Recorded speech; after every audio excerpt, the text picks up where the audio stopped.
Hello everyone, welcome back to my channel. Today we will learn English from the basic stage. आज हम अंग्रेज़ी सीखने वाले हैं एकदम बेसिक स्टेज से। अगर आपने अभी तक अंग्रेज़ी में कुछ भी नहीं पढ़ा है, कुछ भी नहीं देखा है और कुछ भी नहीं सुना है, तो आज का ये वीडियो आपके लिए बहुत ही स्पेशल होगा, क्योंकि मैं इसको एक बेसिक लेवल से आपके लिए लेकर आया हूँ। और छोटी से छोटी बात जो आम तौर पे इग्नोरेंट की जाती है या जिन्हें बताया नहीं जाता या जिनकी उपेक्षा की जाती है या जिनके जानने के लिए हमारे अंदर उत्सुकता होती है, उन वर्ड्स को मैं आपको सबसे पहले रूबरू कराऊंगा और स्टेप बाय स्टेप फिर हम आगे चलेंगे और अंग्रेज़ी को ग्रामर एंड स्पीकिंग लेवल तक पूरी तरह हम इसको सीखेंगे। तो आइए अंग्रेज़ी सीखने की शुरुआत हम एकदम शुरुआत से करते हैं, एकदम बेसिक से करते हैं। तो सबसे पहले हमारा परिचय होगा उन लेटर से, अक्षर से, जिनको हम अल्फ़ाबेट के नाम से जानते हैं। आइए देखते हैं सबसे पहले। और मैं आपको एक समरी बताना चाहूँगा कि आज के इस वीडियो में आप क्या क्या सीखने वाले हैं या क्या क्या देखने वाले हैं। आइए देखते हैं। सबसे पहले हम परिचय प्राप्त करेंगे अल्फ़ाबेट से। अल्फ़ाबेट्स क्या होते हैं, कितने होते हैं और इनका यूज़ किस तरह से होता है। उसके बाद हम इन वर्ड से, जिनको हम बहुत ज़्यादा यूज़ करते हैं, वॉवेल एंड कंसोनेंट। तो आज हम देखेंगे कि वॉवेल किसे कहते हैं और कंसोनेंट्स किसे कहते हैं। तीसरा हम सीखेंगे कि वर्ड क्या होता है, यानी शब्द जिसको हम कहते हैं हिंदी में, वो वर्ड कैसे बनते हैं। इसके बाद हम रूबरू होंगे स्पेलिंग से। स्पेलिंग एक हमारे लिए बहुत बड़ी समस्या बनकर हमारे सामने आती है और उसे हम किस प्रकार से उस प्रॉब्लम का सॉल्यूशन यहाँ निकाल पाएंगे, वो स्पेलिंग के अंतर्गत देखेंगे। उसके बाद होता है एक और वर्ड आता है सिलेबल एंड एक्सेंट। ये सिलेबल क्या होता है? वर्ड्स में जब हम अलग अलग तरह के अंग्रेज़ी के वर्ड्स देखते हैं तो उन्हें किस तरह से उनकी रीडिंग की जाएगी, ये इसके सामने रूबरू होंगे। और उसके बाद, इन सब के बाद हम लास्ट में पहुंचेंगे सेंटेंस बनाने तक। तो आइए सबसे पहले हम देखते हैं यहाँ पर अल्फ़ाबेट्स। अल्फ़ाबेट्स हमारे होते हैं 26 अक्षर इनमें होते हैं। अंग्रेज़ी के जो टोटल अक्षर होते हैं वो 26 होते हैं और उनको हम इस तरह से बोलते हैं ABCDEFGHIJKLMNOPQRSTUVWXYZ।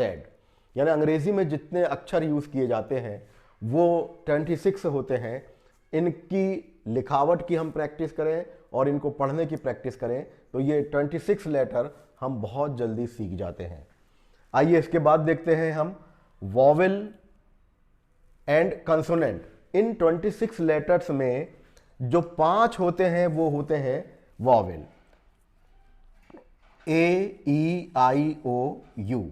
मतलब इसको बोलने में या इसका उच्चारण करने में हमें किसी और लेटर की ज़रूरत नहीं पड़ती, ये स्वयं हमारी ज़बान से उच्चारित हो जाते हैं और इनकी संख्या होती है 5।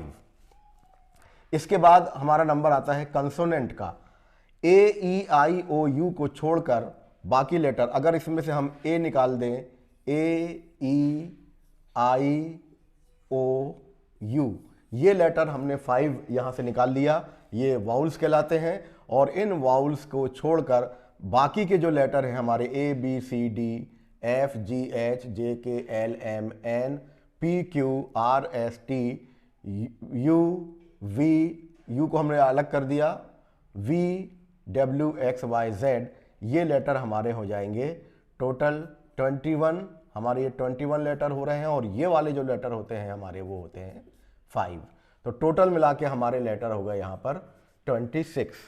तो फिर से एक बार देखिएगा, वाउल्स किसे कहते हैं, इसको वॉवेल या वाउल्स जो आपको अच्छा लगे कहिए, AEIOU। और ये कंसोनेंट हो गए हमारे 21। इसके बाद आते हैं हमारा वर्ड। तो जो अक्षरों का समूह होता है उससे हमारे मिलकर वर्ड बनते हैं। यानी इन्हीं अल्फ़ाबेट्स को जब हम एक शक्ल देखते हैं किसी अर्थ की, तो जो जिनसे हमें अर्थ प्रतीत होता है, अर्थ मालूम होता है, वो वर्ड के द्वारा हम अर्थों को जानते हैं। तो ये हमने देखा आज कि शुरुआत हमारी अल्फ़ाबेट से होती है और इसमें दो तरह के अल्फ़ाबेट से होते हैं। एक होता है कैपिटल जो आपका लिखा हुआ है और इसको हम कैपिटल लेटर्स कहते हैं, और दूसरा जो होता है वो होता है स्मॉल लेटर्स। तो capital letters and small letters, ये दो शक्लों में हमारे सामने आता है। तो जब हमें शुरुआत की तैयारी करना हो तो हम इनको तैयार करते हैं। एक बार फिर से पूरे बोर्ड पर आप नज़र डालिए। हमने अल्फ़ाबेट्स के बारे में सीखा, वॉवेल्स के एंड कंसोनेंट के बारे में सीखा, फिर वर्ड सीखा और वर्ड तक हमने देखा कि अल्फ़ाबेट्स 26, इसके बाद इनको हमने दो भागों में बांटा, एक वाउल्स एंड कंसोनेंट।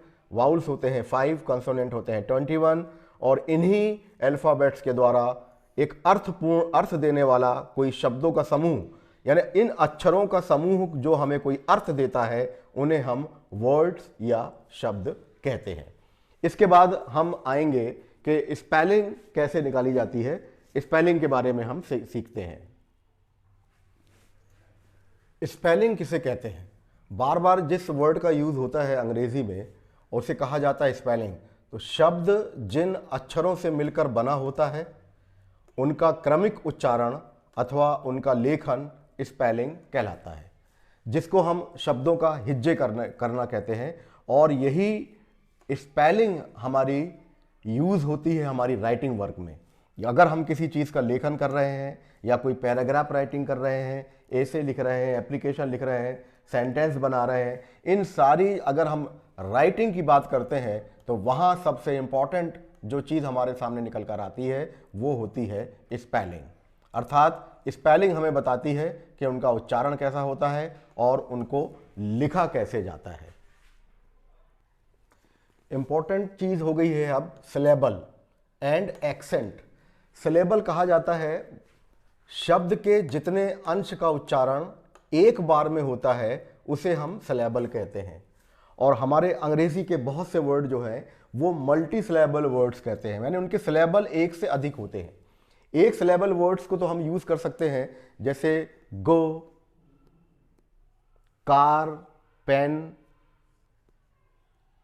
चौक, इस तरह से वर्ड जो होते हैं वो सिंगल सिलेबल वर्ड्स कहलाते हैं, यानी जिनको आप एक बार में, जिनका एक्सेंट या जिनके स्वर जो आपके निकलते हैं भाषा जबान से वो एक बार में निकल जाते हैं। लेकिन ऐसे वर्ड्स जिनको हम कई बार एक्सेंट हमारा आगे पीछे या ऊपर नीचे होता है, जो हमारा स्वर निकलता है या जो हमारा साउंड निकलता है वो अलग अलग तरह से निकलकर हमारे उस वर्ड को बोलने में हमारी सहायता करता है, उसे हम सिलेबल कहते हैं। यानी किसी वर्ड के एक अंश को, जैसे उदाहरण के लिए एप्लीकेशन, अगर आप इसे बोलना चाहेंगे तो इसे हमें कई हिस्सों में, इसको अंशों में इसको बांटना पड़ेगा। तो ये जो बटे हुए अंश हैं यही सिलेबल कहलाते हैं। एप्लीकेशन, एप्लीकेशन, ये चार भागों में देखिए ये बटा है और यही सिलेबल कहलाता है, यानी ये 4 सिलेबल का वर्ड है। आइए एग्जांपल के लिए हम यहां देखते हैं। जैसे हमने यहां लिखा है प्रिंसिपल। अगर हम पूरा प्रिंसिपल का अगर हम एक उच्चारण करना चाहेंगे तो हमें इन्हें 3 सिलेबल में इसे डिस्ट्रीब्यूट करना होगा, इसे बांटना होगा। तो ये हमने बांटा यहां पर प्रिंसिपल, वुमेन। ये जो वर्ड हम यहां पर एक्सेंट यूज करते हैं वास्तव में ये हमारे जबान से या हमारे गले से निकला हुआ जो स्वर का उतार चढ़ाव है वो एक्सेंट कहलाता है। और ये एक्सेंट हमारा 3 तरह से यूज किया जाता है, जो एक होता है ब्रिटिश इंग्लिश में, एक होता है ऑस्ट्रेलियन इंग्लिश और एक होती है अमेरिकन इंग्लिश। इनके एक्सेंट अलग होते हैं, यानी इनके वर्ड्स के बोलने की अदायगी डिफरेंट तरीके से होती है। इनके स्वर अलग तरह से निकलते हैं और इन्हीं अलग तरह से निकलने वाले स्वरों को हम एक्सेंट कहते हैं, या इसे उर्दू भाषा में एक वर्ड है लहजा, वो जो लहजा है वही एक्सेंट कहलाता है। अभी हम बात कर रहे हैं सिलेबल की बात कर रहे हैं। मल्टी सिलेबल वर्ड्स किस तरह से होते हैं और इस सिलेबल वर्ड में क्या क्या होता है देखिएगा। जैसे ये सिलेबल हुआ तो ये प्रिंसिपल, यहां 3 सिलेबल है। वुमेन, तो हमें किस वर्ड में यहां जोर देना है? वुमेन। तो यहां हमने 2 जगह पर एक्सेंट में जोर दिया और ये हमारा डबल सिलेबल वर्ड बना। एक बात का और ध्यान रखिएगा कि हम इनको कहते किस तरह से हैं, कि हर एक अंश में कोई ना कोई हमारा वाउल या वॉवेल जरूर आता है। एक सिलेबल में एक वॉवेल का आना जरूरी है। जैसे हमने देखा प्रिंट, यहां पर आई आया, सी यहां पर भी आई आया, और पॉल जब हमने बोलने की कोशिश की तो यहां पर ए आया। यानी मल्टी सिलेबल वर्ड की पहचान यह होती है कि जितने भी सिलेबल होंगे उसमें एक या दो वाउल जरूर आते हैं। तो ये इस तरह से हमने देखा मल्टी सिलेबल वर्ड, ब्यूटीफुल। अब जितने चाहे वर्ड्स की आप इसमें प्रैक्टिस कर सकते हैं। आज का हमारा लास्ट हम यहां देखेंगे, जो हमने आपसे वीडियो में वादा किया था कि हम आपको इतनी चीजें बताने वाले हैं, सेंटेंस। सेंटेंस जो होता है शब्दों का समूह जो पूर्ण अर्थ व्यक्त करता है। यानी वर्ड्स को जब इस तरह से कंबाइन किया जाता है कि उसकी एक मीनिंग जाहिर हो जाए, उसका एक अर्थ निकल जाए, उसे ही हम सेंटेंस कहते हैं। तो उम्मीद है कि आज के इस अंग्रेजी के एकदम शुरुआत से सीखने का हमने आपको ये वीडियो दिया है और इसमें हमने कुछ वर्ड्स आपको बताए हैं और ये सिलसिला आगे भी जारी रहेगा। तो प्लीज़ कीप वॉचिंग मी, और अभी तक अगर आपने सब्सक्राइब नहीं किया है तो मुझे ज़रूर सब्सक्राइब कर दें। I hope you enjoyed my video. Please take care of yourself. Thank you very much.